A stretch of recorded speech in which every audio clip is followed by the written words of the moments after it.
Félicien Berger, je suis très heureux de vous poser quelques questions qui m'intéressent aussi personnellement, puisque j'ai cette chance de vivre en Alsace et d'apprendre l'histoire d'une région extrêmement intéressante à tous les points de vue. Alors moi j'aimerais savoir d'abord, quelle était votre situation personnelle le 1er septembre 1939, lorsque l'Allemagne attaque la Pologne et déclenche la Deuxième Guerre mondiale? Oui, le 1er septembre 1939, donc j'habitais avec Olsheim chez mes parents, qui tenaient une épicerie à l'époque, et puis c'était toujours le même trait de vie.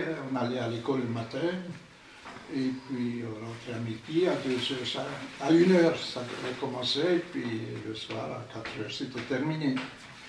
Et puis, comme tout le monde, on attendait ce qui va arriver. Voilà, c'est à peu près. J'avais donc en 1939, j'avais 11 ans. Ouais. J'avais 11 ans. Donc, vos parents, c'est une question aussi que je me pose, puisqu'on n'avait pas les mêmes moyens d'information que de nos jours. Vos parents, évidemment, se fiaient à ce qu'ils entendaient à la radio, à ce qu'on lisait dans les journaux. Oui, pardon. Premièrement, les journaux, puisque à l'époque, on n'avait pas encore de radio. Nous-mêmes, il y en avait déjà dans le village. Et je me rappelle, quand il y avait 39, le voisin qui avait une radio, ce soir, c'est Adolphe qui va parler. Alors, évidemment, on est allé voir, écouter ça aussi. Alors, quand on a entendu ça, le hurlement dans le poste, on se posait des questions, même à 11 ans, on se posait déjà des questions. Et puis, donc, le 3 septembre, on a eu des militaires en cantonnement, mais donc là, on avait déjà un peu... on savait déjà ce que c'était, puisqu'en 38, quand il y avait la drôle de guerre des Sudètes, c'était déjà une mobilisation partielle, et donc il y avait déjà des militaires dans le village, dans le château, dans les deux salles de musique et la salle de gymnastique, mais pas chez les privés. Mais en 1939, le 2 ou le 3 septembre, on a eu les premiers cantonnements, et donc là c'était ce qu'on appelait à l'époque des joyeux. Ça veut dire c'était des dollars qui se sont engagés pour la durée de la guerre et ils ont mis un bataillon disciplinaire uniquement pour cela. Et ils avaient un petit pompon jaune après leur calot.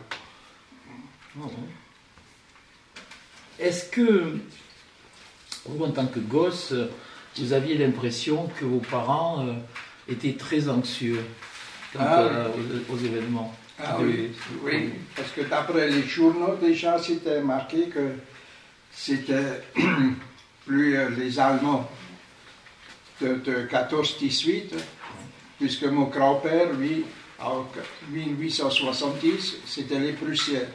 Et lui, tous les Allemands, c'était des Prussiens. Il parlait uniquement des Prussiens. Mais tandis que nos parents, eux, ils ont déjà vécu les Allemands sous l'empereur. Alors, évidemment, ça donnait une anxiété quand même. Est-ce que vous n'avez pas l'impression que les Alsaciens prenaient les Allemands et les discours des nazis plus au sérieux que, par exemple, les Français de l'intérieur, qui souvent, sous l'influence évidemment de ce que racontaient les journaux, pensaient que c'était plutôt un clown qui n'était pas dangereux? Oui, là, en effet, puisque je me rappelle... Après ces joyeux, on a eu le 44e régiment d'infanterie dans le village. Donc tout le régiment était dans le village. Il y avait plus de militaires que d'habitants. Et puis je me rappelle, le soir, il y avait les militaires qui sont venus, comme je disais tout à l'heure, dans l'épicerie, acheter du verre. Ils ont demandé, on ne peut pas rester ici parce que les restaurants, les bistrots à l'époque, donc c'est complet. Alors bon, il y en a qui se sont mis sur l'escalier jusqu'à la mansarde en haut. Et la mansarde était occupée par un capitaine. Et quand il est venu, ce capitaine, personne ne se dérangeait. Il a pu prendre des enjambées pour monter. Et je me rappelle mon père qui disait, et c'est avec cette discipline qu'on veut vaincre les Allemands, je ne sais pas. Mon père qui avait été fait prisonnier par la suite aussi, il m'a dit la même chose. Il m'a dit quand on voyait défiler les troupes allemandes, on avait peur déjà de voir avec quel sérieux ça il défilait, quelle discipline il y avait derrière. Alors justement, j'allais vous poser cette question. Vous avez vu arriver donc les troupes françaises, vous dites le 3 septembre. Oui, enfin, oui, l'armée française, oui, voilà, qui commençait dans les villages, oui. Oui, puisqu'officiellement, la France avait déclaré la guerre à l'Allemagne, donc on était en guerre avec les Allemands. Oui. D'accord. Et là, dans chaque village, à Ibissan, le 109e régiment d'infanterie, enfin, c'était tout la même division. Et je me rappelle, le 15 janvier, toute la division a été formée pour aller dans la Sarre, puisque ça se battait quand même dans la Sarre. Ouais. Et donc c'était pour remplacer les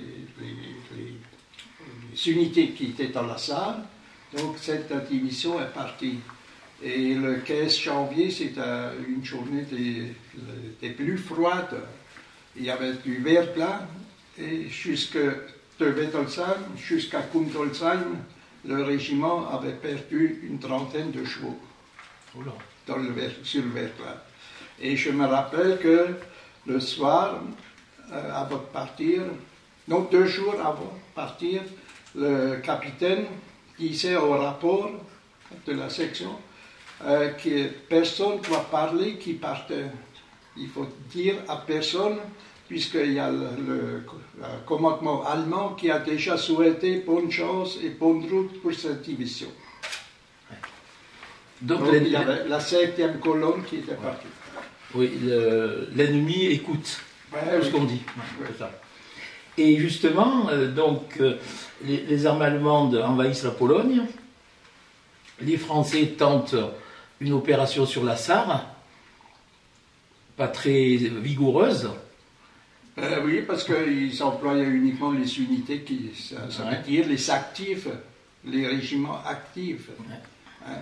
Mais les régiments qui ont été formés, c'est là, ils ne pouvaient pas combattre avant 1 mois. Ouais. Il fallait 1 mois jusqu'à tout était mis en place. Donc on avait cette situation militaire que les meilleures troupes allemandes étaient en Pologne, et nous, on n'en a pas profité. Ben voilà, c'est ça la faute. Voilà.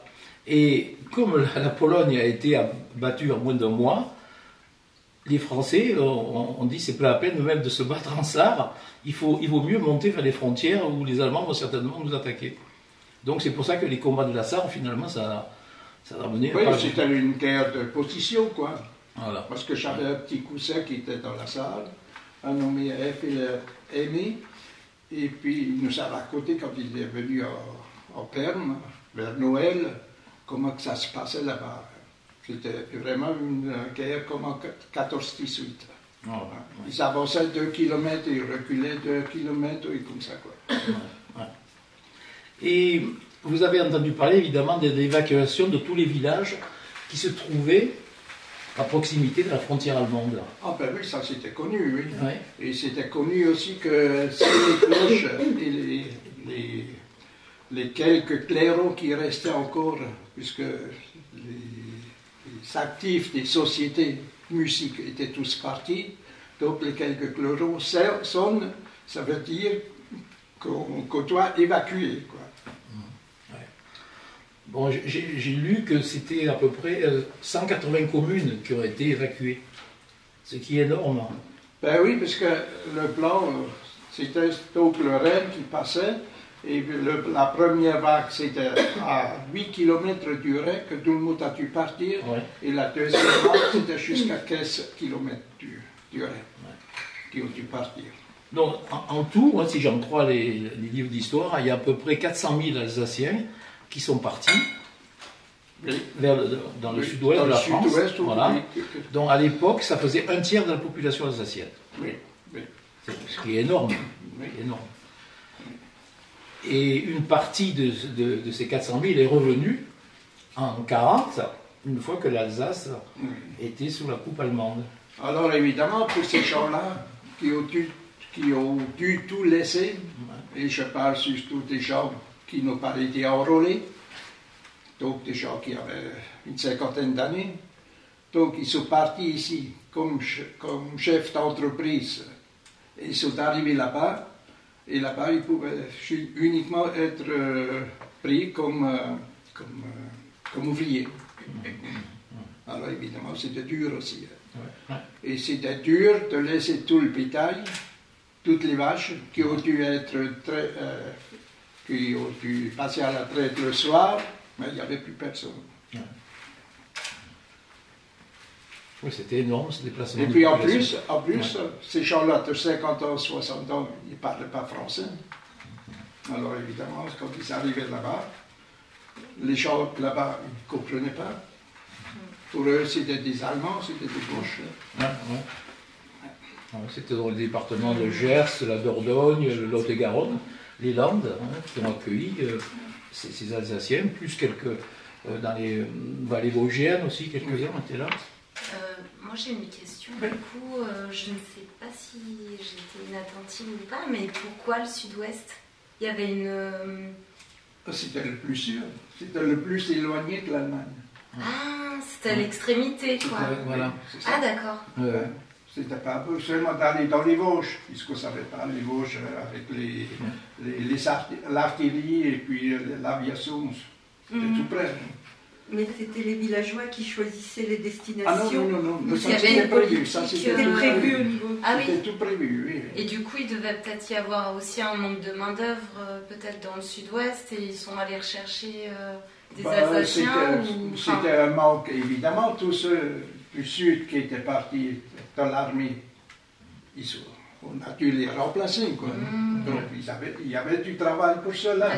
Oui, c'était des départements agricoles. Je pense qu'ils ont beaucoup. Il y avait des accords entre les deux régions ou... Non, ça n'avait rien à voir avec nous. Ça, c'était à Paris que tout ça a été militairement, ça a été tout. C'était un plan. Sur un plan. C'était un plan, d'accord. C'était un plan, oui. Oui, parce que ces villages se trouvaient directement menacés par les Allemands, donc ils n'étaient pas dans une théorie d'une guerre de position. Oui. C'est ça, parce qu'au départ c'était ça, on s'est dit, la ligne Maginot va les arrêter, il va y avoir une bataille de... Donc la ligne Maginot, c'était en deux parties. C'était la ligne Maginot qui était sur le lot du Rhin. Ouais. Alors le Rhin a été pris comme première défense. Ouais. Donc il y avait les casemates, 3 rangées, le lot du Rhin. Les premiers c'était pour que les Allemands n'arrivent pas. Les deuxièmes étaient déjà, si jamais ils arrivent, pour les chasser. Mais bon, évidemment, ça a été autre chose, puisque les troupes allemandes, le même jour qu'ils sont arrivés à Colmar, ils sont rentrés à Dijon. Donc ça veut dire que ça se passait derrière. Donc, quand les événements se précipitent, à savoir l'attaque allemande le 10 mai 40, à la fois en Hollande, en Belgique, au Luxembourg, est-ce que les Allemands, les Alsaciens, ont pensé que c'était une guerre qui allait être terminée rapidement? Ben, ça c'était peut-être pas chez tout le monde. Hein. Ouais. Parce que ceux qui avaient déjà fait, nos parents qui ont fait la guerre 14-18, ils savaient ce que c'était. Ils savaient que maintenant, il y avait déjà les chars et tout ça, que en 14-18 n'existait uniquement en France encore, mais autrement, on n'a jamais entendu qu'il y avait des chars. Ouais.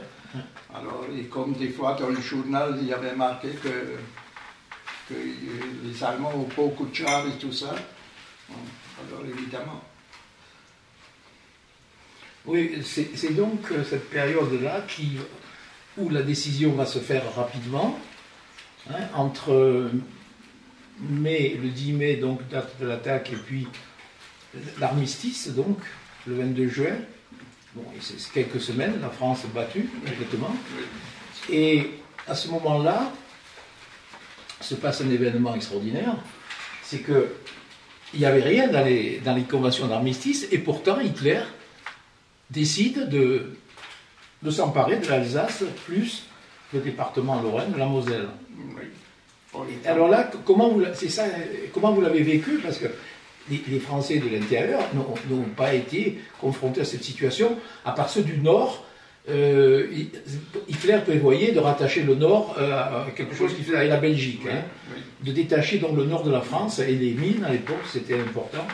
Mais vous, Alsaciens, comment vous avez ressenti cette situation tout à fait nouvelle pour vous, de devenir maintenant des citoyens allemands? Ben, tout de suite au début, je me rappelle encore qu'on parlait dans l'épicerie. Ben oui, une fois, ça c'est le début maintenant, au mois de juin. Quand les Allemands sont venus, ils sont rentrés à Colmar le 17 juin. Ils sont arrivés à Wettolsheim, même uniquement le 20 juin, puisqu'ils sont passés à côté dans la vallée de Münster. Mais tout le monde disait, ben oui, une fois que l'armistice sera bien en place, on verra, on ne va pas rester allemand. Ah voilà. Mais c'était autre chose. Voilà. Donc il y avait... C'était autre chose prévu, Ouais. quoi. Oui, oui. Ouais. Oui, c'est extraordinaire, cette nouvelle situation pour vous. Ben oui. Vous étiez français hier, et le lendemain, vous devenez allemand. Allemand, oui. Alors, moi, ce qui m'intéresserait, puisque ça, j'ai peu de renseignements là-dessus aussi, comment les Allemands vont se comporter en Alsace pour faire passer, disons, la pilule, hein, on peut appeler ça comme ça, aux Alsaciens. Ceux qui étaient, comme mon grand-père, je me rappelle en 1939, quand ma mère lui disait maintenant il y aura la guerre. Ah, maintenant c'est la troisième guerre que je vais passer. Et puis, bon, quand les Allemands sont venus, ils disaient, ben, nos parents, ben oui, on était aussi de l'armée allemande, on était comme tout le monde, hein, mais on n'attendait pas au nazisme. Voilà, ouais. Nos parents, ils s'attendaient, les Allemands, de 14-18. Pas le nazisme. Ouais. Donc tout de suite, vous avez été soumis à, je pense, une grande propagande. Ah ben oui, bien sûr, hein, il y avait tous les murs qui étaient marqués, chaque semaine un autre slogan. Hein. Alors évidemment, on n'avait pas l'habitude, nos parents non plus. Est-ce qu'ils ont tout de suite essayé aussi de supprimer, de gommer tout ce qui pouvait faire penser à l'influence française? Ah ben oui, c'est pour ça qu'on avait les pancartes hinaus mit dem welchen Plunder, ça veut dire sortir tout ce qui est français. Alors là, sur l'image, il y avait les coques, avec les cocartes, tout ça, les livres en français, quelques éditeurs ou bien quelques... oui. Qui était marqué, qui était anti-allemand, quoi. Oui. Alors évidemment, il fallait balayer ça. Si aussi en 1945, on a eu les mêmes affiches, mais de l'autre sens. Inversé. Il est chic de parler français. Oui.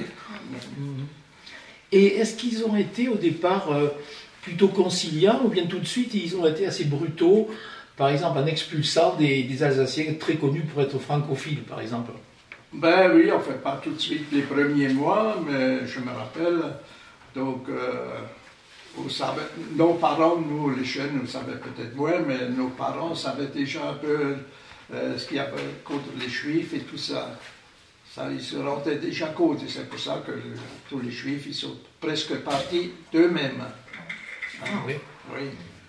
Et puis, il faut dire, au mois de décembre, je me rappelle, c'était l'expulsion des derniers Français, comment dirais-je, Alsaciens, franco-alsaciens. Ouais, ouais. Et il y avait tout ça, il y avait 3 personnes. Je vois encore le camion, le camion vert, on appelait ça uniquement le Krienwauer. Hein? Ça, c'était déjà connu que la Gestapo avait ces camions verts. Ah, d'accord. Oui. Et donc, ce camion, il était sur la place. Il y avait déjà une dizaine de personnes, avec, je sais pas, avec une vingtaine de gendarmes à côté, avec le fusil et tout. Et puis, ils ont ramené 3 civils de Wettolsheim, puis le choix qui ont dû partir avec 20 kilos de bagages, je crois que les 100 francs français, quoi. Et puis ils ont été expulsés dans le midi. Et l'ambiance en classe a changé rapidement? L'ambiance en classe, oui, bien sûr, ça changeait rapidement.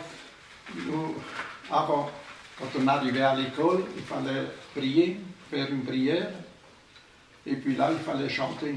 On nous apprenait les chansons hitlériennes, là. Et puis le matin, avec Heil Hitler, bien sûr, il fallait bien faire ça. Oui, le salut nazi il était Le obligatoire. salut nazi était obligatoire. D'accord. Oui. Ouais. Et puis, évidemment, c'était les Allemands entre eux-mêmes. On avait aussi des militaires en cantonnement, des militaires allemands en cantonnement. Alors, les militaires, eux, ils saluaient le salut militaire, mais les civils, eux, c'était uniquement... Si vous saluiez dans la ville, vous voyez tout de suite, ça, c'est un Allemand là-bas. Les Alsaciens, ils se mettaient... Donc l'attitude de la population alsacienne, elle a été comment? Plutôt attentiste. Bon, je pense qu'il y avait parmi les Alsaciens évidemment des pro-nazis. Oui, évidemment, il y avait aussi des pro-allemands, plutôt que les pro-nazis. Pro-allemands, ouais. Hein, pro-allemands, alors évidemment, pour cela, c'est comme dans chaque région. Hein, et c'est pour ça, quand on parlait, ben oui, qu'on disait, c'est un Allemand d'Allemagne. Parce qu'il y avait la différence.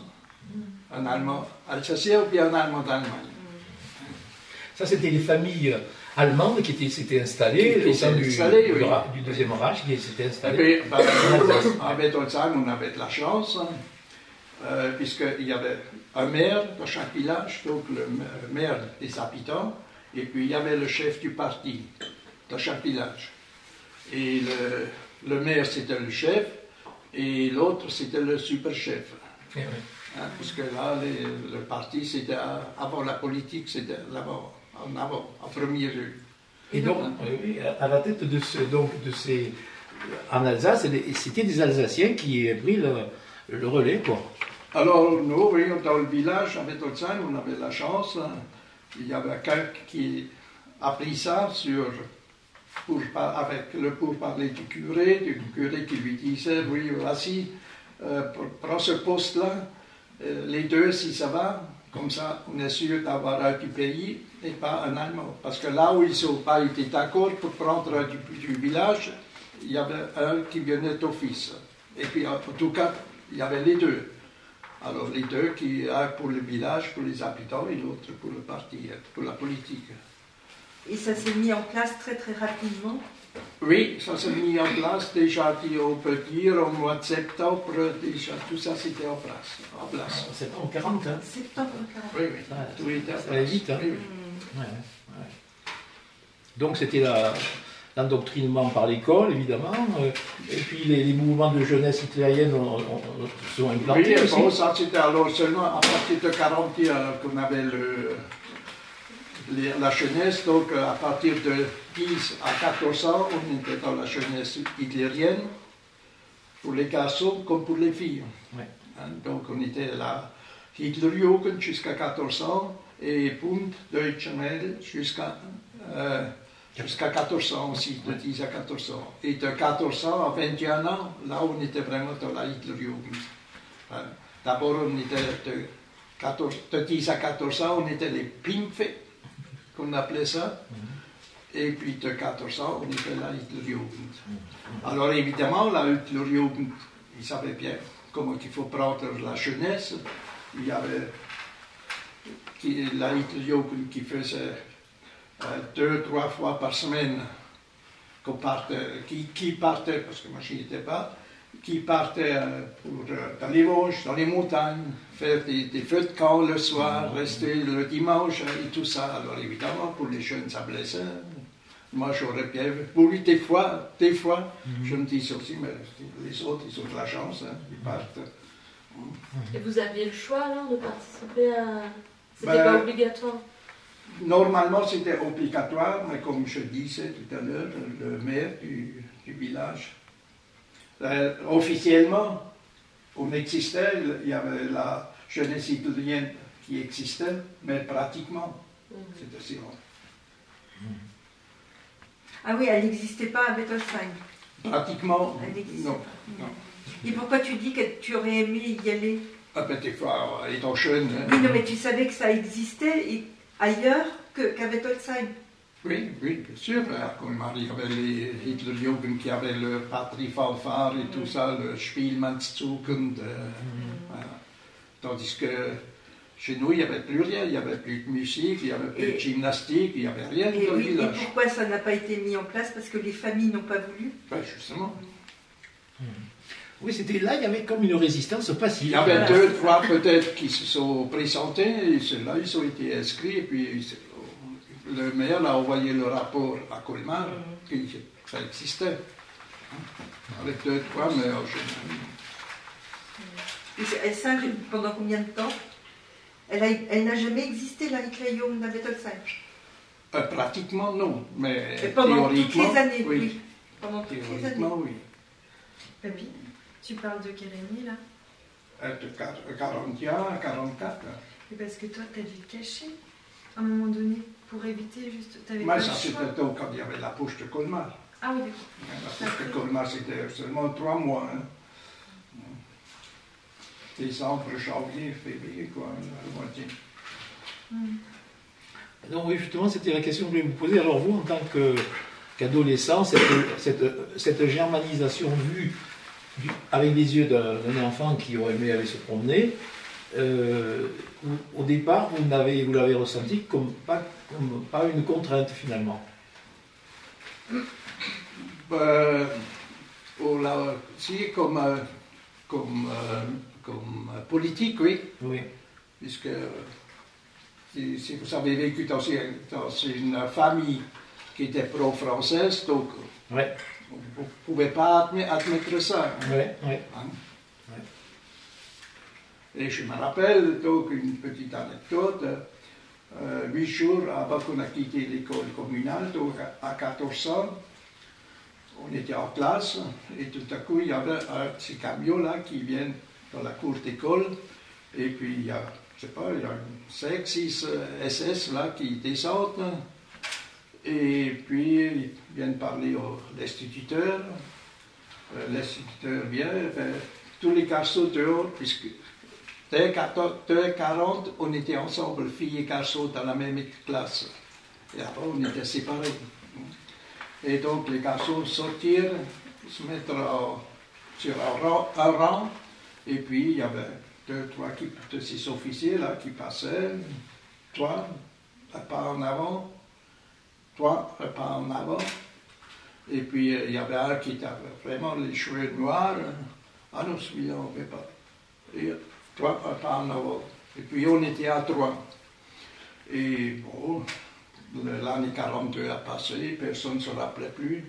Et en 43, au mois de septembre, je reçois une convocation, je l'ai encore, je pourrais vous le montrer, que je devais me présenter dimanche à 10h à Witzenheim, où il y avait le cercle catholique. Mais bon, le cercle catholique, bien sûr, n'existait plus dans l'occupation. Mais on devait se présenter là-bas. Mon père me disait, ben non, à 10h, tu vas à la messe, et pas à Witzenheim. Bon, je n'étais pas. Je reçois quelques jours après une deuxième lettre. Mon père toujours pareil. Mais après, c'était mon père qui recevait une lettre. Et où c'était marqué que c'était lui le responsable de la famille. Et donc c'est à lui qui incombe si moi je vais me présenter ou non. Alors évidemment, comme ça avait déjà Schirmer qui existait, alors mon père disait, ben oui, tu vas y aller. Et ça c'était pour aller dans les SS, mais SS Heimat. Ça veut dire rester ici, Heimat, mais pour la supervision, quoi. Mais bon, alors, quand venait l'année 44, alors ça s'est fait. Mais seulement pour dire que, comme ça, ils ont été formés dans les différentes les différentes armées après. Et il y avait beaucoup de jeunes de ton âge qui étaient quand même pro-hitlériens ou pro-Hitler ou... Bon, il y avait peut-être, non. En fait, nous, dans le village, non. Non. Non, dans le village, non.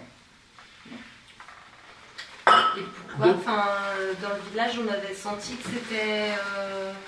parce que Hitler, il a finalement réussi à convaincre beaucoup de monde qu'il allait changer les choses. Enfin, il y a beaucoup de gens bien qui ont suivi quand même ce mouvement sans se rendre compte que c'était un mouvement de terreur, etc.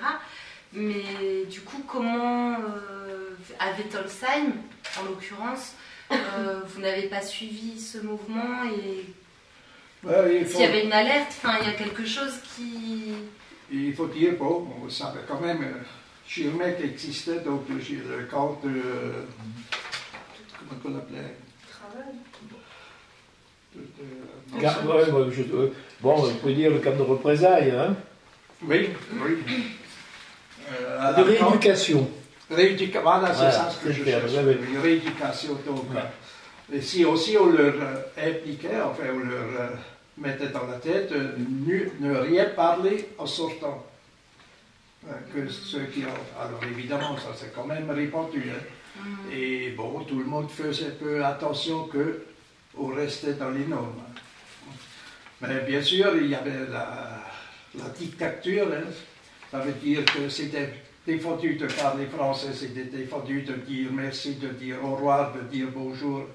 Et je me rappelle, mon père, à 2 reprises, il a été convoqué, premièrement chez le maire du village, et deuxièmement chez le Ortsgruppenleiter, ça veut dire le chef du parti, qui était la même personne, qui était un ami de lui, mais il a dû le...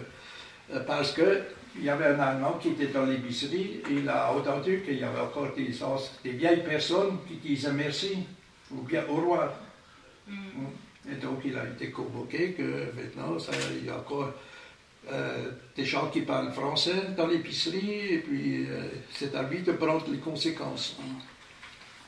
Oui, donc on peut dire quand même, sans exagération, que le même régime de terreur qui existait dans le reste de la France, il a été aussi appliqué en Alsace, avec la Gestapo, les déportations, le camp de Schirmeck, puis le Struthof. Je veux dire peut-être un peu plus. Même encore plus. Oui, parce qu'on voulait faire des Français, on voulait faire des Allemands en quelques mois. Ouais. D'accord. Ouais. Donc c'était plus violent. C'était plus violent, oui. Et donc c'était toujours la même peur le matin quand les parents ils partaient, ou bien ceux qui travaillaient, ils partaient à leur boulot, ils ne savaient pas si le soir ils rentraient encore. Parce qu'il suffisait seulement de dire une phrase, un autre l'a entendu en allemand, et puis hop. Ouais. Alors, j'ai lu dans un livre d'histoire que il y a un événement qui a fait basculer une partie de l'opinion alsacienne du côté des Alliés, c'est l'incorporation de forces. L'incorporation, oui, en Afrique 42. Oui, alors, voilà, est-ce que vous pouvez nous expliquer, alors, parce que en France, on ne sait pas ce que ça existe, malgré nous, on ne sait pas ce que c'est, dans le reste de la France. Donc,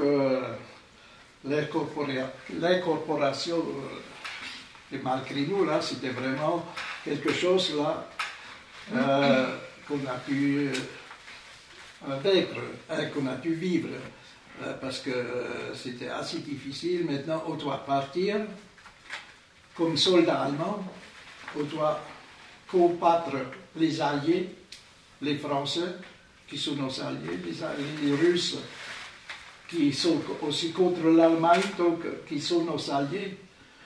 Et évidemment, là, c'était difficile. Et ça, c'était le point culminant, qu'il y avait beaucoup qui ont changé. Et puis moi, personnellement, je l'ai seulement vécu quand on était parti pour faire des travaux de fortification.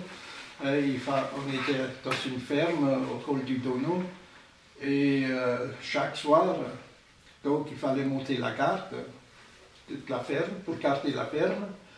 Et puis moi aussi, donc à 14 ans, non à 16 ans, pardon, à 16 ans, j'ai dû monter la garde avec mon copain Aimé.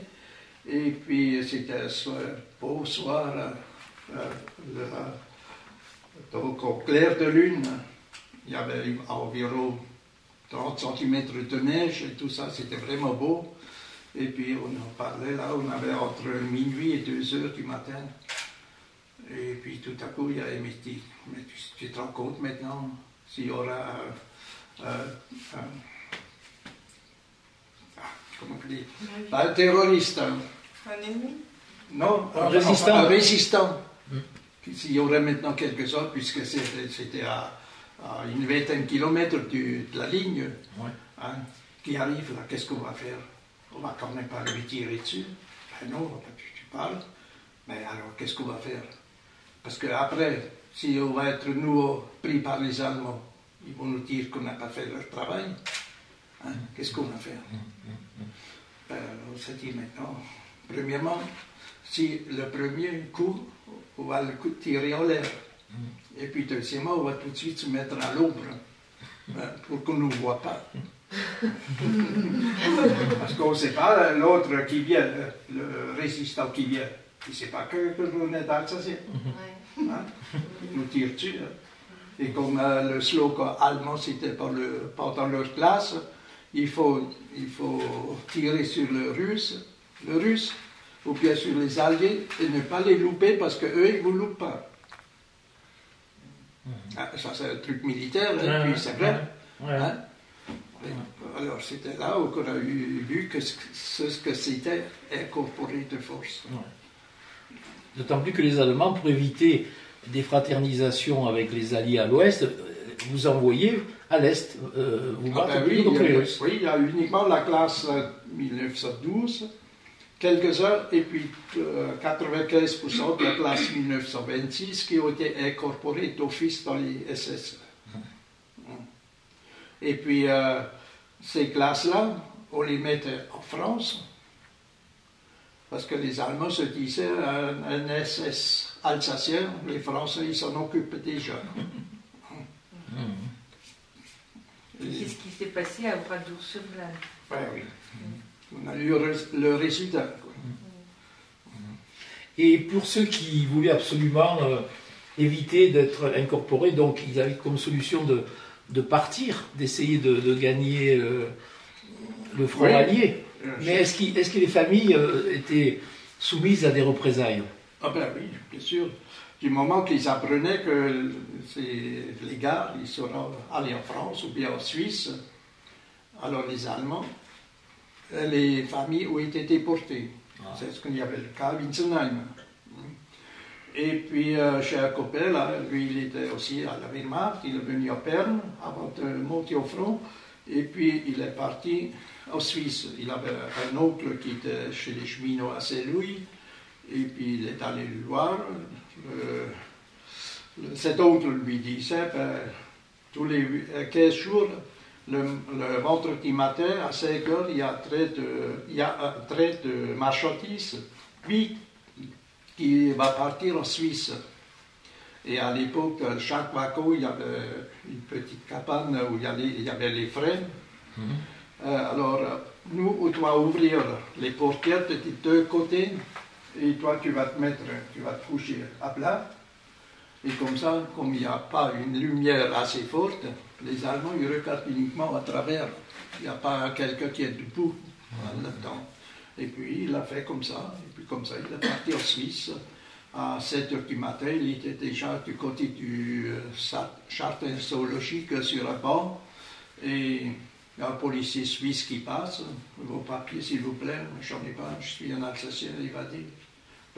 Venir au poste. Donc, il a passé 3 semaines dans la prison avec les autres prisonniers, avec n'importe ce qu'ils souffraient, quoi. Et puis, il a été mis dans un camp, il a été interné dans un camp, et après, il a pu travailler sur son métier comme boucher, chez un boucher suisse. Et puis, il s'est mis dans la tête de ne jamais dire d'où qui vient, son adresse. Mais avant de partir, quand il a dû rejoindre son régiment allemand dans la Wehrmacht, il a passé au bureau de poste, un bureau de place à Colmar, a fait tamponner son carnet, sa permission.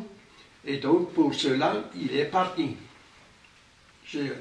Et ensuite, seulement, il est parti en Suisse. Alors là, la Gestapo ne pouvait rien faire. Et puis, un beau jour, il y a deux messieurs qui sont venus. Ils lui ont parlé. Ah, tu es interné, hein? Oui. Tu es français? Oui, enfin, je suis alsacien, quoi. Ah oui, mais tu viens de Colmar? Non, non.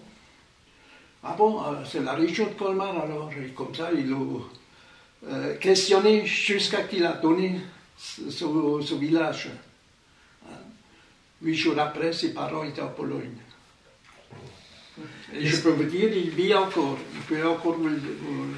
Et donc, ces personnes qui l'ont interrogé, c'était des policiers allemands, sans doute. Oui, c'était la Gestapo. Oui. Ils sont venus en Suisse. En Suisse. Donc, il y avait une coopération. Ah. Du moment qu'il y a tous les 15 jours de traite marchandises vides qui partent en Suisse, donc il fallait les faire revenir. Hein, sinon, au bout de 6 mois ou quelques mois, tous les vacances seraient partis en Suisse. Oui, absolument. Ah oui, d'accord. Et est-ce que vous avez eu connaissance du mouvement de résistance, alors comment local? Oui, autour de chez vous. Non. Oui, il y avait des petits actes de résistance quand même, c'est ce que tu disais. Il y avait, vous creusiez des tranchées, mais plus grandes ou plus grandes? Pour mettre les poteaux. Pour mettre les poteaux. Oui, enfin, ça sont des trucs de résistance, c'était, comment dirais-je, personnel. Oui, mais c'est... On n'avait pas de fusil. On Ah, n'avait pas de fusil. Oui, mais Hein? Donc, oui, ça c'était quand au Donon, où il y a le cimetière, c'était à Ballot, quoi.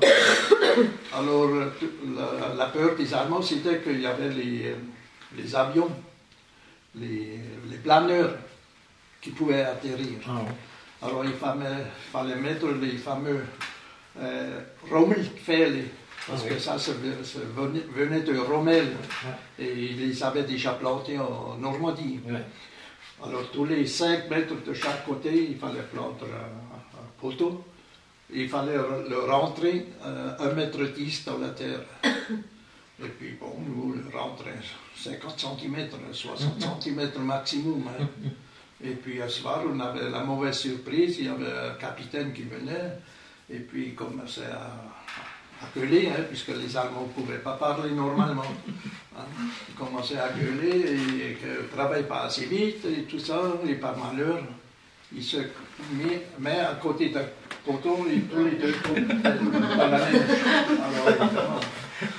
Et c'est là qu'il nous a... Ça c'était du sabotage, hein, pour les Allemands. Ah ben oui, il disait que, vous voyez les baraques blanches là-bas de l'autre côté du Donon, si dans 2 jours, tous les poteaux ne sont pas à 1,10 m, dans la terre, vous serez là-bas. C'était le Struthof.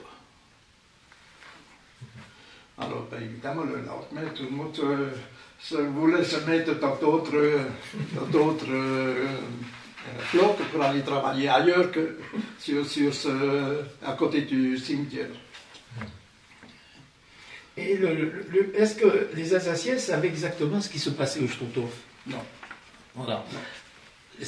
Oui. On savait qu'il y avait un camp plus dur que Schirmeck, mais on ne savait pas ce qui se passait. Ah, ouais. Quand on entend ça, on a toujours l'impression que c'est pas vrai. Parce que ça, je l'ai lu dans des témoignages d'Allemands qui vivaient à côté de...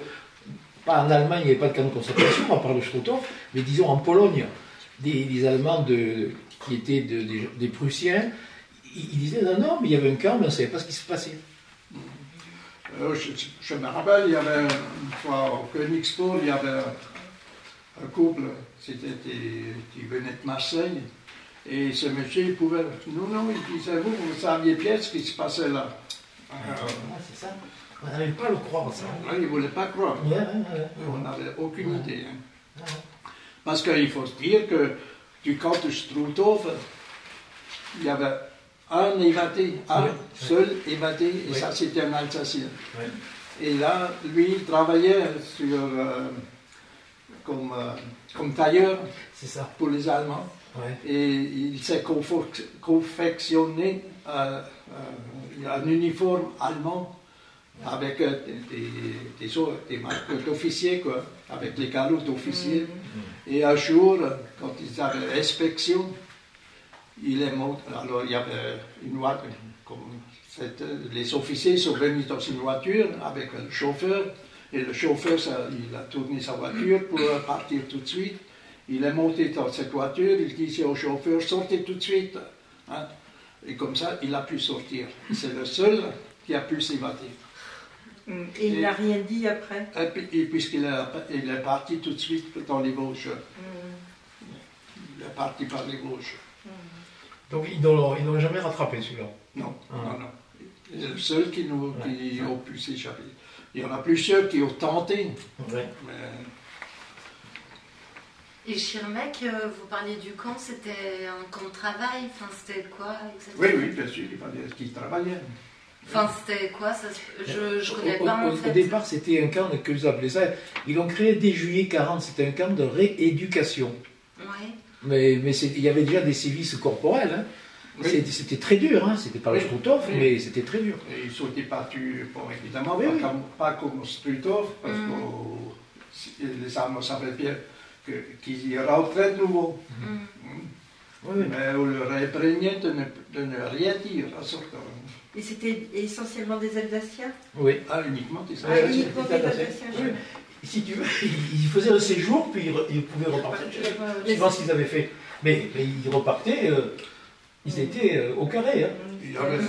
Uniquement qu'ils sont les communistes, qui étaient avant la guerre communiste, ceux-là, ils sont presque passés toute la guerre. Mais la plupart de ces communistes ont été déportés à Dachau, puisqu'on avait un dans le village aussi. Il a déjà été parti à Dachau au mois de décembre 40. Parce qu'ils se trouvaient, ils avaient la liste. Hein. Celui-là, il a combattu en Espagne. En 37-38. Voilà. Alors là, il était tout de suite repéré. Et vous avez eu l'impression que la guerre était perdue du côté allemand à partir de quelle époque à peu près? Ben, après Stalingrad. Là. Voilà. Après Stalingrad, mon père, je me rappelle qu'il disait au voisin, maintenant, il faut changer maintenant. Parce qu'avant, c'était difficile, mon père, il était devant la carte, il voyait les troupes allemandes en Finlande, ensuite dans la mer Baltique, Leningrad, ensuite Stalingrad, et puis la Grèce, hein, uniquement la petite Suisse au milieu, et l'Espagne, et évidemment l'Angleterre. Et puis en Afrique, il y avait la Tunisie, la Libye, jusqu'à l'Égypte, et là-bas l'Afrique à Corps, qui était à 60 km d'Alexandrie. Alors je me rappelle, il me disait, il faut vraiment y croire pour gagner la guerre. Il faut vraiment y croire. Oui, Stalingrad, ça a été le tournant. On a vu que l'armée allemande n'était pas invincible à ce moment-là. Oui, parce que l'Afrique à Corps qui était déjà couru jusqu'à la Tunisie. Ouais. Et donc, au niveau de la population alsacienne, je pense qu'ils ont dû, même alors à ce moment-là, coopérer de moins en moins avec les Allemands. Oui, bien sûr, c'était uniquement ce qu'il fallait. Hein. Ce qu'il fallait. Voilà. Hein. Ce qu'il fallait. Évidemment, un qui travaillait dans l'usine à Colmar, qui était peut-être déjà avant la guerre, qui était chef de service ou contremaître, s'il serait resté chez lui, ça aurait été une tête de français. Hein. Alors évidemment, pour sauver la famille, pour gagner de l'argent, il fallait qu'il fasse son travail. Et donc le parti, du moment chez les travailleurs, pour une dizaine de travailleurs, il fallait une personne de confiance. Hein. Ça c'est la dictature que, disons même pas les Français, comme on dit de l'intérieur, ont vécu ça. Oui. Et alors après, évidemment, le débarquement allié en Normandie, ensuite la libération de Paris, Donc je pense que les Alsaciens voyaient arriver la libération assez rapidement. Non, on voyait arriver, mais pas comment dirais-je, c'était encore trop loin. Ouais. Parce que comme, disons, mon cas personnel, donc, comme je disais tout à l'heure, donc on est parti. Au mois de septembre, chaque village a dû mettre tant et tant de personnes à la disposition pour faire des travaux de fortification. Et notre maire, il prenait notre classe, il disait, écoutez, vous allez partir faire des travaux de fortification, comme ça vous n'êtes pas à la Wehrmacht, parce que dans le prochain temps, vous allez passer le conseil de révision et vous allez partir tout de suite. C'était en 44 ça? En 44, oui. Alors, la première fois, j'aurais dû partir le 3 septembre. Enfin, j'étais déjà parti à Colmar. On avait rendez-vous à 1h. On était sur la place devant la gare. On était assis là-bas. Il fallait attendre. À 3h, il y avait un orage. Mais il fallait rester là, sur nos valises, assis sur nos valises. Et à 5h, on vient, on n'allait pas partir ce soir puisque la locomotive a été mitraillée. Donc il n'y a plus de réserve. Alors on est rentré, puis on est reparti 3 ou 4 jours après.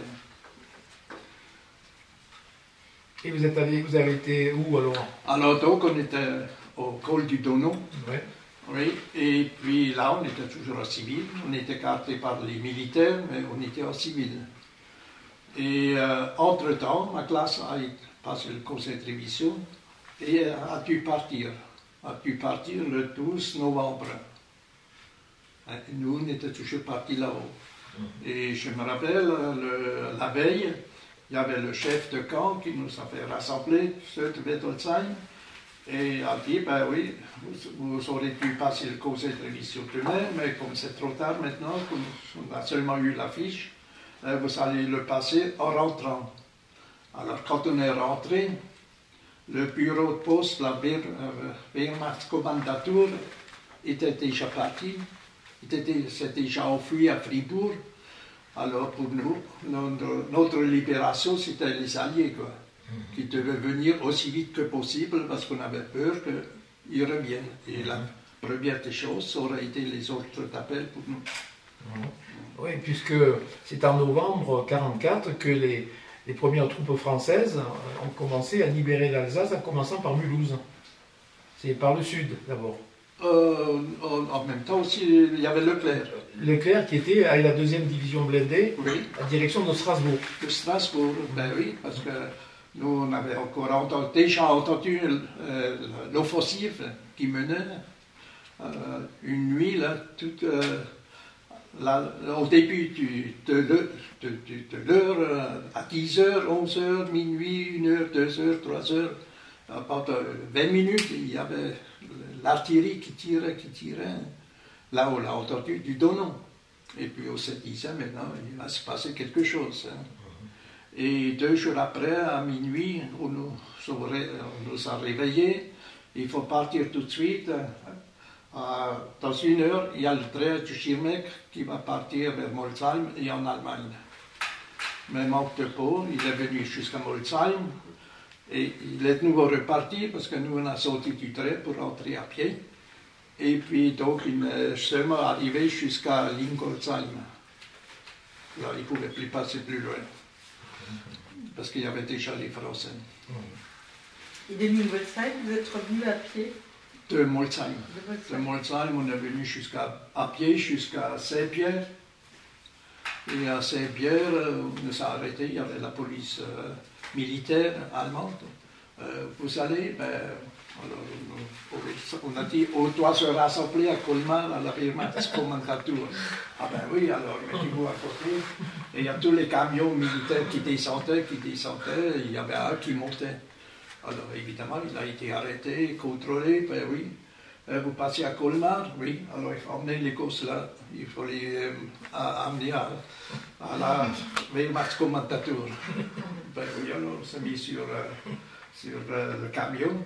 Mais en sortant de Molsheim, les gens nous disaient, vous voulez aller où? Ben, à Colmar. Mais Colmar est déjà français, c'est déjà libéré. Alors, sur ce camion, on arrive après Célestin, pensant, il y a les nuages qui commencent à se disperser. Maintenant, on va avoir des avions et tout ça, mais il n'y a rien. Mais on est arrivé à Colmar, il n'y avait encore rien. Oui, donc il y avait encore les Allemands. Il y avait encore les Allemands à Colmar. Ah oui, justement. Voilà, c'était beau bar, quoi. Et avant Colmar, il y avait le camion, le chauffeur, il s'arrête, il vient sur le plateau, là. Il y a quelqu'un qui sait où se trouve la commentateur. Ben oui, le copain, il dit, oui, moi je sais, alors mets-toi à côté de moi. Et puis, comme ça, on est rentré à Colmar, mais lui, il lui montrait le chemin était volté pour aller au théâtre, puisque au théâtre, c'était le départ du tram à Winsenheim. Alors, arrivé au théâtre, il dit, mon copain lui dit, ben oui, c'est la commentateur, c'est juste à côté là, mais vous ne pouvez pas bien tourner, alors il vaut mieux que si vous allez vers Roufac, on se débrouille déjà pour aller là-bas. Ben oui, bien sûr. On est resté jusqu'à que le camion est parti, qu'on ne le voyait plus, et puis on est monté au tram et on est rentré. Et le chauffeur, c'était un Allemand, lui? Ah, c'était un Allemand, et puis lui, il s'en foutait. Hein. Voilà. Alors, quand vous parliez entre vous, vous parliez en dialecte alsacien, alors. Oui, bien sûr. Et il vous comprenait? Ben, ça dépendait de quelle région qu'il venait. Ouais. Évidemment, s'il venait du Pas, Oui. du Haut-Tabo. Mais il ne vous empêchait pas de parler le dialecte? Non. Vous voulez dire quand? Dans les écoles? Oui, non, comme ça, là. Ah non, comme ça, entre nous, non. Non, ouais. Moi, c'était du dialecte germanique. Hein. Ouais, oui. En école, bien sûr, il fallait parler l'allemand. Hein. Oui, c'est obligatoire. Mais quand tu as dû te cacher dans le grenier avec Jeannot, c'était quand? Ah ben ça, c'était après encore. Donc, il y avait donc l'offensive, il y avait la poche de Colmar, et donc... Ça, c'était quand? C'était en février? Non, la poche de Colmar, c'est le 6 décembre. C'était les premiers tirs qui ont été faits jusqu'à Colmar, au Winsenheim, là, au croisement. Oui, c'était le 6 décembre. 44, oui. Et alors, donc, on est rentré le même jour où le Strasbourg a été libéré. Hein, on est rentré, et puis tout de suite, 2 jours après, on a été, si on veut dire, incorporé, mais faire des travaux de fortification dans le village. Donc, on est resté dans le village. Et le 1er janvier, cette nouveau, on a dû partir une deuxième fois. Et donc, on devait se rassembler sur la place communale à 4 heures du soir, mais personne n'y allait. On avait déjà commencé à faire notre habitation puisqu'on voyait déjà que Pennuire, Mittelwihr, tout ça a brûlé, Sigolsheim a brûlé. C'était les bombardements alliés, ça? Français et allemand et alliés. Alliés, oui. Les deux, puisque c'était la ligne. Voilà, hein. ouais. Et... Donc, comment pourriez-vous nous expliquer alors ce que c'était que la poche de Colmar? Non, c'est ça, oui. Donc là, on devait partir à 4 heures du soir. Il n'y avait personne, puisqu'on commençait à construire nos cabanes de détresse dans la forêt. Et donc le lendemain, le garde champêtre l'appariteur a dû passer dans le village. Tous ceux qui sont concernés pour partir, qui ont dû se présenter hier soir à 4 heures, ils sont convoqués à 10 heures. Et si à 10 heures, il n'y a pas une qui sont pas, à 10 heures, ils ne sont pas sur la place communale, il y aura une personne de la famille qui sera fusillée. Alors là, on se disait maintenant, quand même, bon, tant pis, on va y aller. Et puis donc, il fallait marcher à Colmar. À Colmar, on a passé la nuit dans la caserne Rapp. Le lendemain, on a dû aller au cercle Saint-Joseph. Oui, Saint-Joseph.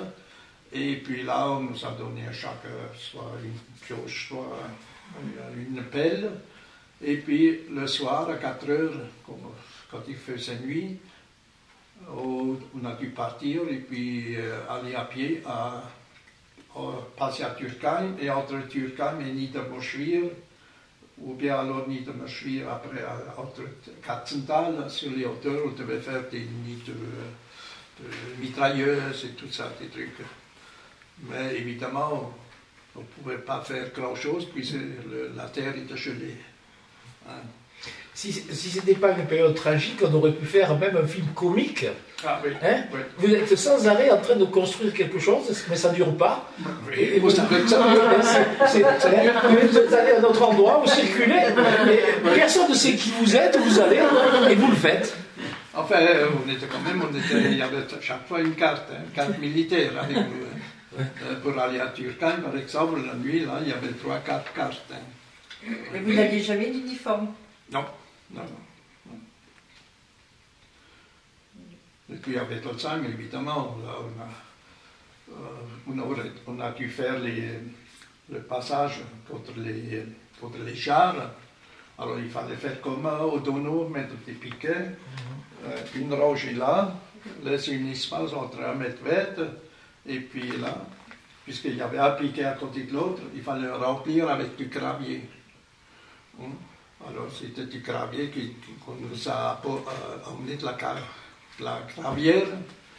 Et puis évidemment, il y avait un voisin qui avait un verre de verre et la carte, évidemment, il buvait quelque chose. Entre-temps, on mettait des facos là-dedans et peut-être des au-dessus, et tout ça. Et le soir de la libération, avec un GMC et un treuil devant. Dans un quart d'heure, tout le truc a été écarté. Et comme ça, le char a pu passer. Donc vous avez vu les premiers Américains et Français à quelle date exactement? Français, le 2 février. Le 2 février. Oui. 45. Voilà. 45, oui. Et je me rappelle le matin à 7 heures, non, même avant, à 6 heures, on entendait déjà les mitrailleuses, les fusils et tout ça, hein, les coups de fusil ou les mitraillettes. Alors que dans le temps, dans les autres jours, on n'entendait pas de mitraillettes, hein, seulement les mitrailleuses. Et puis, à 8h30 à peu près, il y avait un car de Colmar qui venait à l'épicerie qui disait, ben oui, ça y est, les Américains, ils ont déjà franchi la route de Strasbourg, ils ont franchi les parages, et ils sont en train de venir. Et puis, vers 11h, 11h30, du toit de chez nous, là, on regardait, on a déjà vu 2 chars et 2 GMC au pot du chemin de fer, sur la ligne de Colmar-Rouffach à Mulhouse. Donc le pont, il y avait déjà pour que le pont ne soit pas sauté. Et puis ils avaient un tissu sur le char, derrière la tourelle, et sur le camion, sur les 2 camions devant, sur le capot. Mais ça ne peut pas être des Allemands, il y a les Amiots là, ils les voient bien. Et pourtant, pour les Français, je ne sais pas, ou les Américains, vous ne savez pas qui venait. Vous ne savez pas si c'était des Français ou des Américains. Vous pensez que c'était les Américains.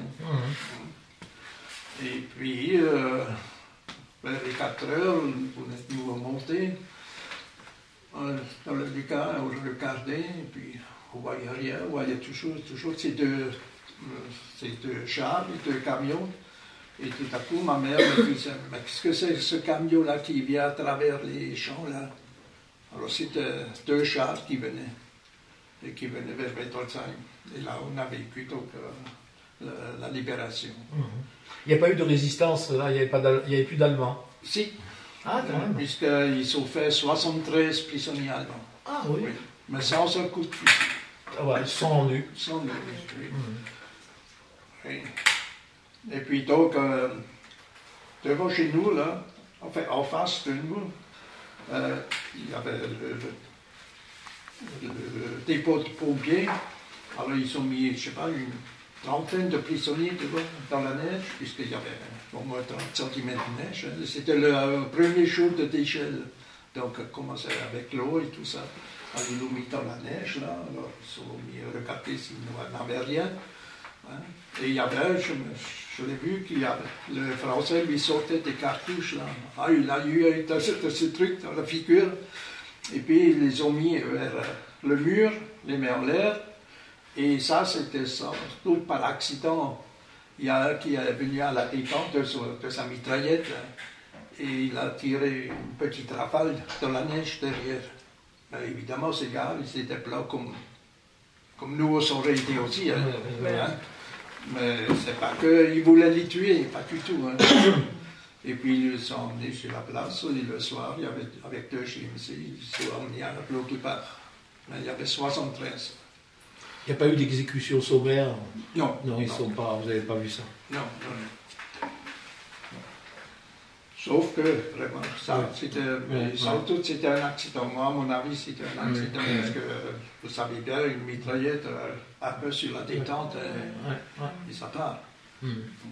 Donc la poche de Colmar, elle a duré de décembre à février. À février. Et oui, le nord de l'Alsace était libéré, et par contre, Colmar, c'est resté allemand. Alors, il y avait même Himmler qui était à Wettolsheim. Ah bon? Oui.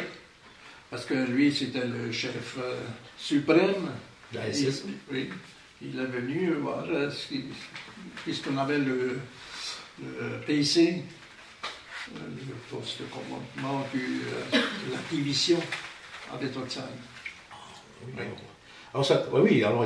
Et donc, c'était dans une maison sur la place communale. Et le 16 janvier, il y avait 5 obus qui se trompaient, 3 dans la maison à côté et 2 dans des vignes à 200 mètres environ, plus loin.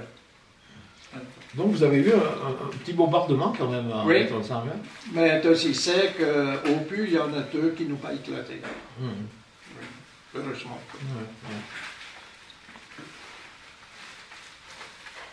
Donc là, le moral de l'armée allemande était brisé à ce moment-là. Ah, il était déjà brisé. Je me rappelle, dans la maison en face chez nous, il y avait une quinzaine d'Allemands. Ils attendaient ce qui va venir. Est-ce qu'à ce moment-là, donc la libération est là, est-ce qu'il s'est passé des excès comme dans le reste de la France, c'est-à-dire les collaborateurs connus ont été sortis de leur maison, on les a battus, les femmes ont été tondues, les femmes qui avaient eu des relations avec des Allemands. Ça s'est passé comme ça? Chez nous, à Wettolsheim, non. Ouais. Donc, là, il n'y avait rien eu, puisqu'on n'avait pas été déporté, on n'avait pas eu de dénonciation. Oui. Au contraire, quand il y avait pendant la guerre, il fallait tout déclarer, donc il fallait déclarer combien de lapins, combien de poules, combien de cochons et tout ça, ce qu'on avait. Et quand il y avait un contrôle, donc le maire le savait 2 jours à l'avant. Donc, un disait à l'autre, même s'ils se parlaient pas pendant toute l'année, mais pour ça, un disait à l'autre. Et puis en général, le matin, on voyait déjà les gens partir avec une charrette moitié remplie de foin. Et en dessous, il y avait les porcs, les cochons, on allait dans la forêt. On attendait jusqu'à le contrôle est terminé. Et puis, le rapport à Colmar, à Wettolsheim, il n'y avait pas d'excès, il n'y avait rien. Oui, il y avait quand même une solidarité entre les gens, oui. Même qui politiquement étaient des adversaires. Qui étaient peut-être, oui. Peut-être, oui. Hein, ouais. Mais bon, on avait un qui était volontaire chez les SS. Ouais. Et puis à celui-là, il travaillait à la poste. Et c'était un jeune qui n'aimait pas trop travailler. On lui promettait qu'après la guerre, tu serais chef de service ou je ne sais pas quoi. Et c'est comme ça qu'il a signé. Ouais. Mais donc c'était juste à Boisset aussi chez nous, là. Et puis donc tout le monde ne pouvait pas comprendre ce qu'il a fait, quoi. Parce que tout le monde disait, mais il n'ose pas tuer un lapin, alors qu'est-ce qu'il veut? C'était pas une bonne recrue pour la SS, alors. Et qu'est-ce qui lui est arrivé à lui après la guerre? Il est revenu, alors il a passé à Mâcon. Oui, et puis là, il a passé au tribunal et il a eu 18 mois de prison. Oui, bon. Et après, il est revenu au village quand même. Au village, oui. Oui, puis- Tout le monde savait qu'il n'était pas parti par conviction, mais il s'est fait prendre, quoi. Ouais.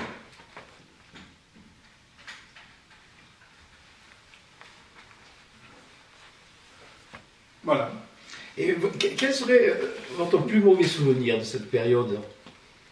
Qu'est-ce que vous diriez si on vous demandait quel était votre plus mauvais souvenir? C'était quand le 2 décembre à Colmar, dans la Kassenrab le soir, on était à 5 de Wettolsheim, on nous a mis dans une chambre à part, et il y a un sous-off allemand qui venait, ben oui. Seulement que vous saviez que vous savez que si on vous attrape, que vous voulez déserter, vous serez fusillé automatiquement. Hein? Alors là, c'était quand même un peu... Ouais. Vous aviez quel âge à ce moment-là? De 16 ans et 16 4 ans. mois. 16 ans et 4 mois.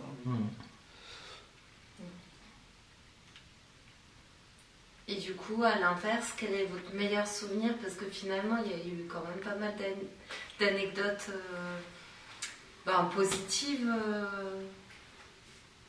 personnelles. Quoi. Oui, c'est que depuis 1941, au mois d'avril, mon père, qui avait déjà une voiture, il n'avait plus le droit de rouler. Parce qu'elle n'a pas été confisquée, mais on n'avait plus le droit de rouler, donc on ne recevait plus d'essence. Et le 14 juillet, il fallait qu'il passe le contrôle à Colmar, place Rapp. Mais comme on n'avait pas d'essence, donc on a mis le cheval devant. Moi j'étais sur le cheval. Et je me rappelle, à Colmar, en montant le pont, il y avait des gens qui passaient là. C'était un signe de résistance, ça aussi. Absolument. C'était un peu pour rigoler, quoi, pour rendre les âmes un peu... Oui, ridiculisé. Je t'ai pas montré la feuille. Il y avait une petite poésie dessus. Ah non? Oui. Ah non. C'était quoi cette poésie? Je l'ai chez moi. Je l'ai chez moi parce que l'autre jour, je l'ai montré à Nicole. Ah C'est quoi? Donc, le récit de cette ce voyage jusqu'à Colmar.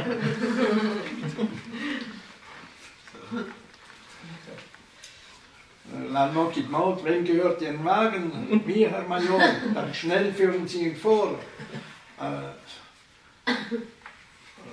Nein, schnell führen Sie hierher. Nein, Herr Major, das geht nicht, der Tank ist leer.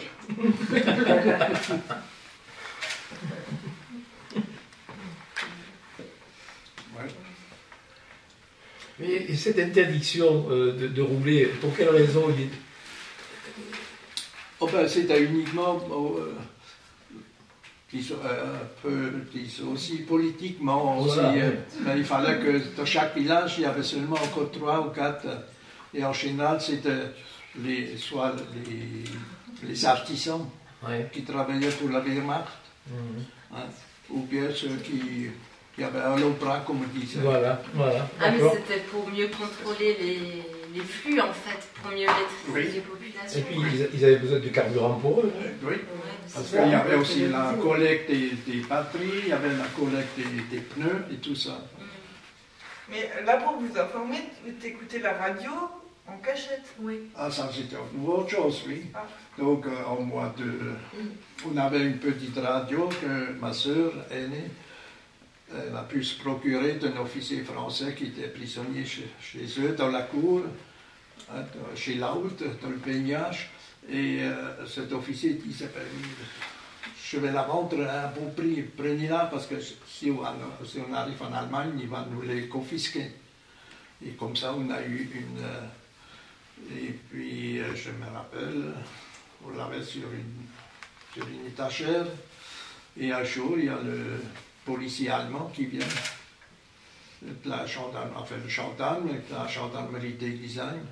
Et la première des choses, il regarde sur quel poste qu'on a. Hein. Et puis, heureusement, mon père a écouté le poste de Stuttgart. Heureusement. Alors, l'allemand, il disait, alles in Ordnung. Et à partir de là, c'était obligatoire. Chaque fois qu'on a arrêté la radio, il fallait le mettre sur le poste allemand. Et puis, donc, en 1944, c'était plein de militaires, chez nous dans la cour aussi. Et dans la maison, on avait un officier en haut dans la mansarde. Et puis, alors il n'y avait pas de ruffian sur les escaliers. Il n'avait pas besoin de lever il n'y avait personne. Mais on voulait quand même écouter la radio anglaise. Alors, pour entendre, quand il rentrait, on a mis les sapots derrière la porte. Et chaque fois qu'il ouvre la porte, il y a les sapots qui tombent. On n'était pas venus.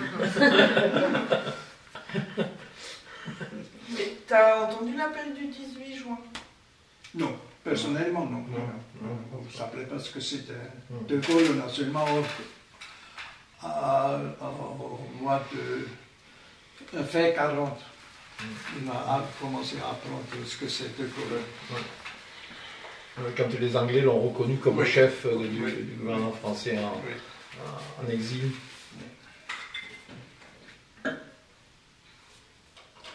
Voilà, encore au lit.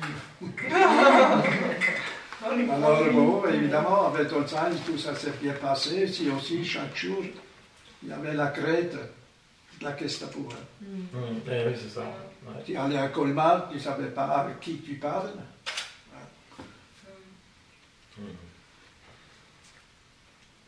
Et puis nous, comme apprentis à l'époque, apprentis agricoles, donc on avait chaque semaine, on avait une journée de classe à Colmar. Alors évidemment, la première des choses, quand on arrivait, on devait chanter. Là. Et puis je me rappelle, on devait un jour chanter Die Fahne hoch, die Reihen dicht geschlossen. Et nous, on chantait. Parce que la mélodie à peu près, en fait, je ne sais pas bien chanter, mais die Fahne hoch, die Reihen dicht geschlossen, es marschiert mit ruhigem festen Blick. Et nous chantons, vous n'aurez pas l'Alsace et la Lorraine, nous resterons français. Alors évidemment, la première rangée ne pouvait pas chanter ça, c'est normal. Mais le maître, il a quand même entendu que c'était pas... Il y avait des contretemps. Et la deuxième fois, il fallait bien chanter ce qu'il fallait. On chantait ce qu'il fallait.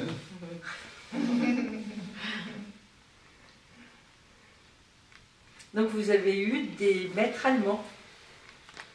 Oui, enfin avec Tolzheim, on avait un maître français, oui. Un maître qui était français, l'instituteur, oui.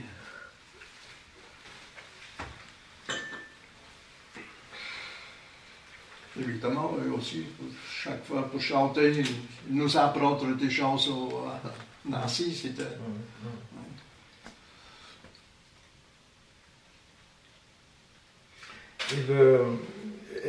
Est-ce que vous avez vu en personne le Gauleiter Wagner?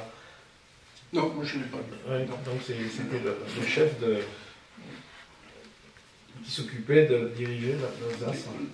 Parce qu'en Allemagne, ils ont remis les anciennes régions, les Gau, Sundgau, Obergau, Rheingau. Oui, l'Alsace faisait partie du pays de Bade, et ça s'appelait dans le Gau Oberrhein. Oberrheingau. Ouais. Ah oui, lui, il est le chef du parti du Bade et de l'Alsace. Ouais. Et il a promis qu'il voulait faire des Alsaciens, des vrais Allemands. Ouais. Ouais. Et Hitler, il s'est même méfié des Alsaciens. Il ne voulait pas dans la Wehrmacht. Il ne voulait pas d'après. Ce qu'on entend. Quoi. Ouais. Mais le Wagner, lui, il insistait. Et du coup, à cette époque, il y avait des... Enfin, je sais pas si vous aviez de l'argent, mais c'était des Deutschmark, là. Oui, des Il y avait- Reichsmark. Ah oui, des Reichsmark. Reichsmark. Des Reichsmark, oui. Et je me rappelle, donc en 1939, il fallait donner 20 francs pour un Reichsmark. Et en 1944, on a eu, pendant une semaine, on a eu la milice française. On a eu 2 camions et 2 cars pleins de militaires de la milice française dans le château. Et puis le matin, il y a un copain qui arrive. Il dit, écoute, tu veux pas là pour changer les marques contre les francs? Hein? Et puis il nous changeait encore les marques, il nous donnait 20 francs pour les marques. Jusqu'à un moment, il y a, je sais pas, un sous-off qui venait là. Mais dis donc, vous croyez que les Français vont revenir? Fini, hein, ça. Défense d'acheter des francs.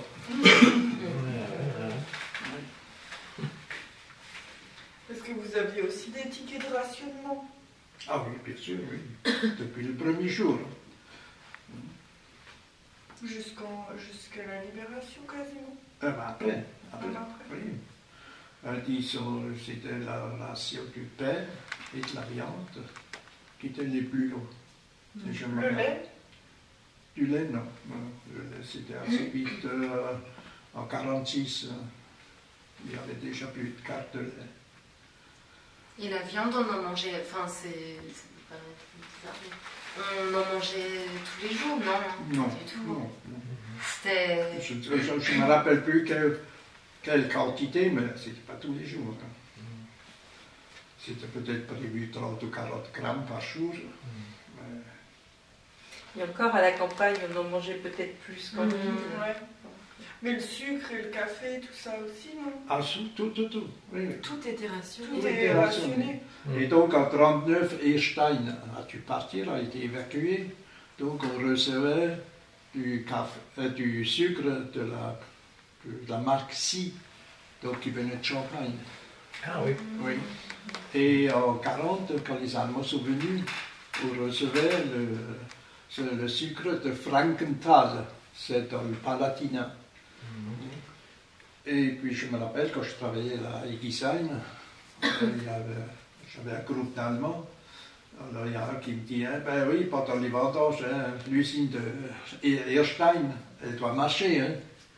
Je dis, ben oui, comme à peu près celle de Frankenthal. Ah, ben dis donc, vous êtes au courant.